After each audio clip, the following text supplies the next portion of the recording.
Let us pray in the name of the Father, and of the Son, and of the Holy Spirit. Amen. O Jesus, through the Immaculate Heart of Mary, I offer you my prayers, works, joys, and sufferings on this day for all the intentions of your Sacred Heart, in union with the holy sacrifice of the Mass throughout the world, in reparation for my sins, for the intentions of all my relatives and friends, and in particular for the intentions of the Holy Father. Amen. Let us pray for the intentions of the Holy Father for the month of September, for people living on the margins. We pray for those persons living on the margins of society in inhumane life conditions. May they not be overlooked by institutions and never considered of lesser importance. Our Father, who art in heaven, hallowed be thy name. Thy kingdom come, thy will be done, on earth as it is in heaven. Give us this day our daily bread, and forgive us our trespasses, as we forgive those who trespass against us. And lead us not into temptation, but deliver us from evil. Amen. Hail Mary, full of grace, the Lord is with you. Blessed are you amongst women, and blessed is the fruit of thy womb, Jesus. Holy Mary, Mother of God, pray for us sinners, now and at the hour of our death.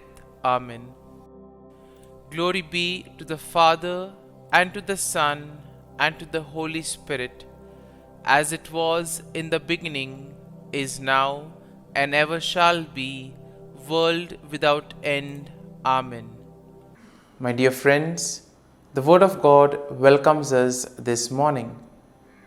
And as we begin this day, let us begin by spending time with the Lord. As we have decided to welcome this day in the presence of the Lord, let us begin by thanking Him for all that He has done for us, all the blessings that He has bestowed on us, and most importantly, for all the graces, for all the favors that He has given us right from our birth till now. On many occasions, we see that because we are caught up with so many other activities, because of our busy schedule, we don't pay attention to these small details that are there in our lives.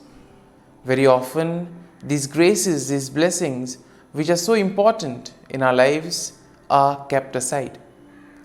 And therefore today, as we begin today's morning prayer, we ask the Lord to give us the grace so that we may be able to appreciate the good things that He has done for us. And therefore, it is appropriate that we begin today's prayer by thanking the Lord for all that He has done for us. First and foremost, we thank the Lord for the gift of life, for giving us talents, abilities, and various opportunities in our lives. We also thank the Lord for the gift of our family members, friends, relatives, near and dear ones, and all those who play a very important role in our lives. Now we see that there are so many people who have been instrumental in our lives in so many ways. These people have dedicated their time and effort, and thus they have shaped and helped us become who we are. And therefore we thank the Lord for their presence in our lives, and we also ask the Lord to bless them so that they may be able to have the fullness of life.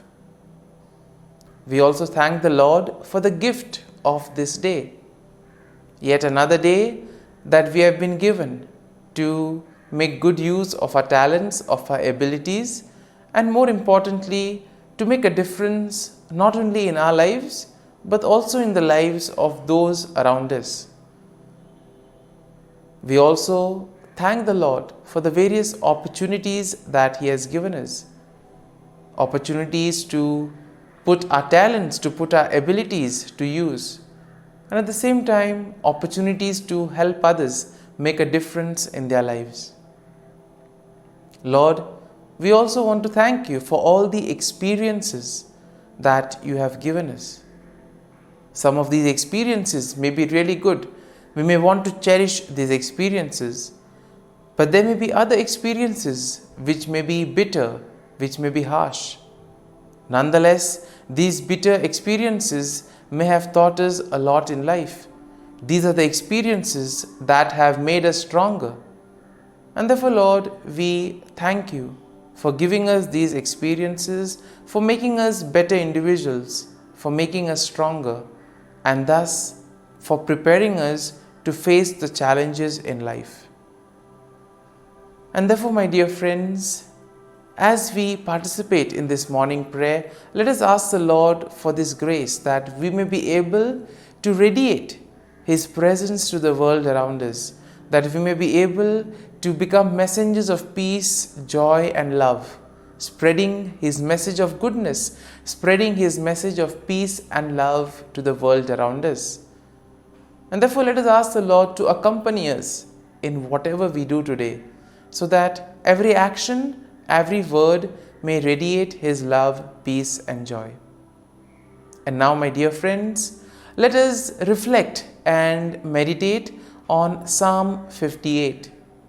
As usual, we shall have a general overview of the psalm, and then we shall take a look at the psalm in detail. Now, we see that Psalm 58 is a psalm of lament that is attributed to David. It is a powerful and impassioned plea for God's justice against wicked rulers and unjust judges. And therefore, we see that the psalm can be also divided into three main sections. The first section, which is basically a denunciation of wickedness and a call for God's judgment, and this we'll find in verses 1 to 5. Then the second part of the psalm is a depiction of the fate of the wicked, which we will find in verses 6 to 9. And finally, we also see a declaration of trust in God's justice and praise for His name. And this theme is found in verses 10 to 11. And therefore, we see that overall, when we look at the psalm, we can see that Psalm 58 is a passionate plea for God's justice against wicked rulers and unjust judges. Even in today's world, we do find ourselves in situations where we may either be victims of injustice, or we may also see injustice happening around us. And therefore, this psalm could be quite a reminder for us of how to proceed. The psalm can also be a consoling psalm, telling us that the Lord will take care if we place our faith and trust in Him. Now, we see that the psalm also condemns the deceitful practices of the wicked people, and it also calls for God's swift judgment upon them. The psalm highlights the righteous indignation of the psalmist, who places his trust in God's righteous judgment. And therefore, the psalm will also serve as a reminder of God's love. And therefore, we see that God is the ultimate judge, and we see that the psalm also affirms the faith that justice will prevail. Ultimately, we see that the psalm will lead us to praise and recognize God's faith and trust. And therefore, when we take a look at the psalm in detail, we see that in the first part of the psalm, the first section, David will denounce the wicked rulers and judges who fail to administer peace. And these are the wicked people who oppress the righteous. Here we see that he uses very strong language to describe their wickedness and deceit, calling them gods who speak lies and who weigh out injustice. And therefore we see that David also expresses his righteous indignation by imploring God to break the teeth of the wicked and to tear out their fangs like the fangs of a lion. And here we can see that it's very powerful language, and which probably expresses the anger, the sorrow that David is experiencing, the grief that he is going through. And therefore David also accuses them of being deaf to the voice of charmer, and therefore meaning that they are very unreceptive to the advice that is given to them. In other words, these are the people who are not willing to change. Now, in the second section, we see that David vividly portrays the fate of the wicked. And here he sees that he compares them to a serpent whose venom is useless and cannot harm others. And he envisions their demise, stating that they will be swept away like a stillborn child, never to see the sun. Once again, very strong language which probably expresses the grief that David is undergoing, also the fear, the anger that is there within. And here we see that David emphasizes that God will swiftly and decisively judge these wicked people. Therefore, by doing so, he also affirms that God's righteousness and justice will prevail. And then in the final section of the psalm, we see that David declares his trust in God's justice, and David also praises the name of the Lord.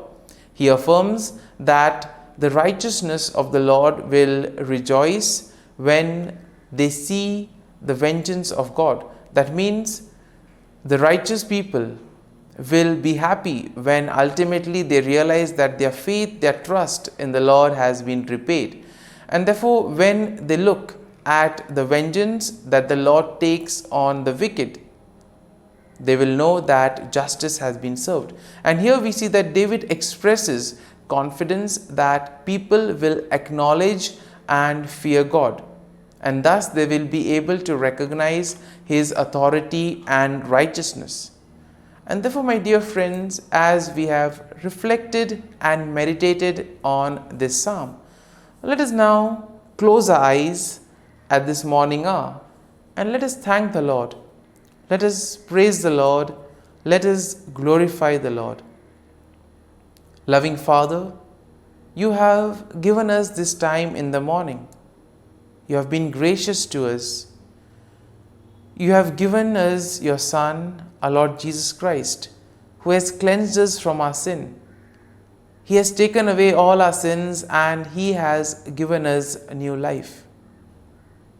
Lord, we thank you for giving us the Holy Spirit. And therefore, Lord, we ask you to bless us and protect us at every step of the way. Be our guiding force. Be there to always show us the way. And for all this, Lord, we thank you, we praise you, and we glorify you. You have protected us and you have guarded us through the night.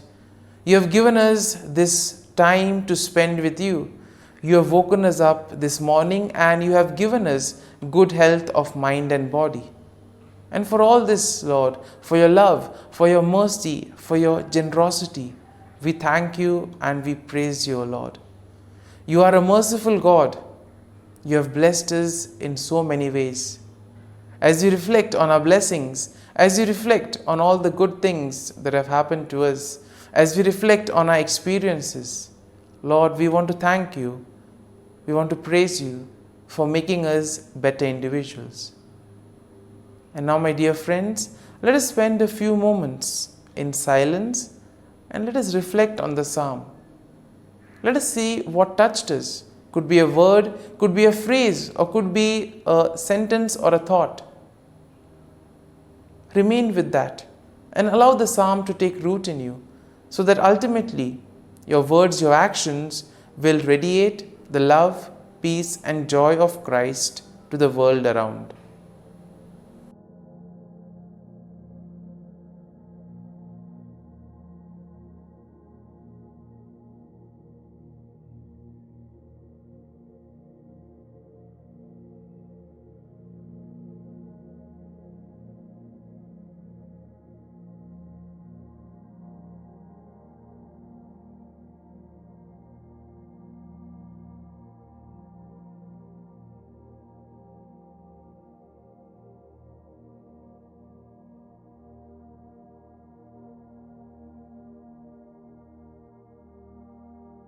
Prayer to Saint Michael the Archangel for protection. Saint Michael the Archangel, defend us in battle.